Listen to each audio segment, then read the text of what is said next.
Principles of Inheritance and Variation, Session 9.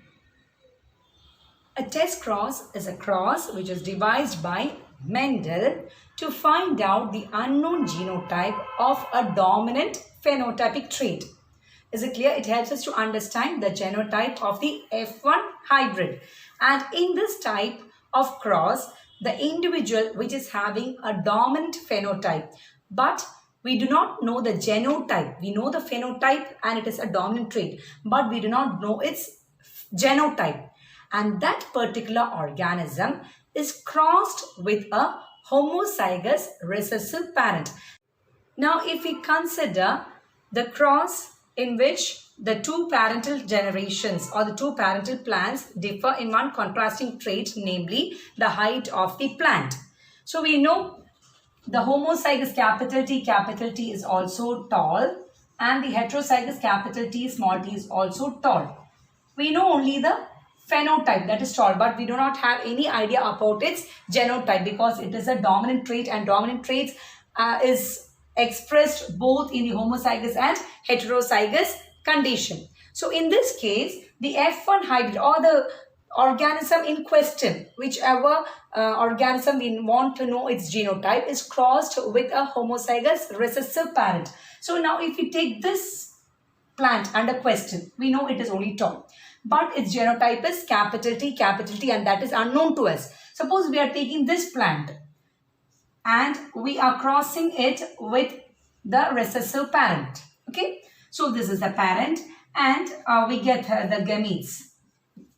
We get similar types of gametes, isn't it? Because it is a homozygous parent.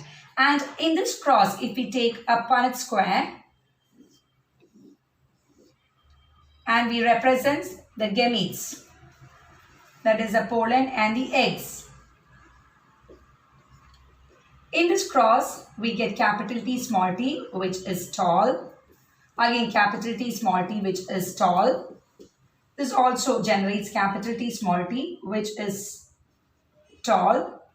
And again, all the progenies have the genotype capital T small t, and their phenotypes is tall. Is it clear? So we get all tall. All the progeny have the tall phenotype. All are tall.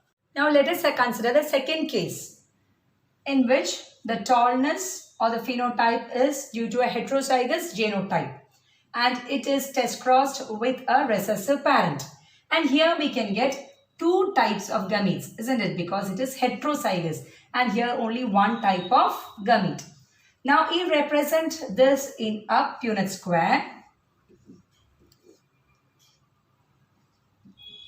with the pollens and the eggs. Now can you predict its progeny? If this cross is conducted, this is all random fertilization. We cannot it cannot undergo controlled fertilization. Fertilization takes place at a very random process. So what will be this zygote? It will result in capital T small t. And what is its phenotype? It is tall. And this random fertilization, this random fertilization will result in small t, that is dwarf. And if this random fertilization takes place between the gamete carrying capital T and the gamete carrying small t, it is again capital T, small t. That means the progeny is tall with a phenotype tall. And when the last fertilization, this random fertilization results in homozygous small t, and this is again dwarf. So we can see, unlike over here, all the progeny were tall, whereas over here we can see 50% of the progeny are tall and 50% of the progeny are dwarf. If the progeny obtained is half and half dominant and half recessive, then we can understand that the hybrid's genotype was capital T small t. Whereas if all the progeny expressed only the dominant trait, then the organism whose genotype is not known or is under question is having an homozygous dominant trait.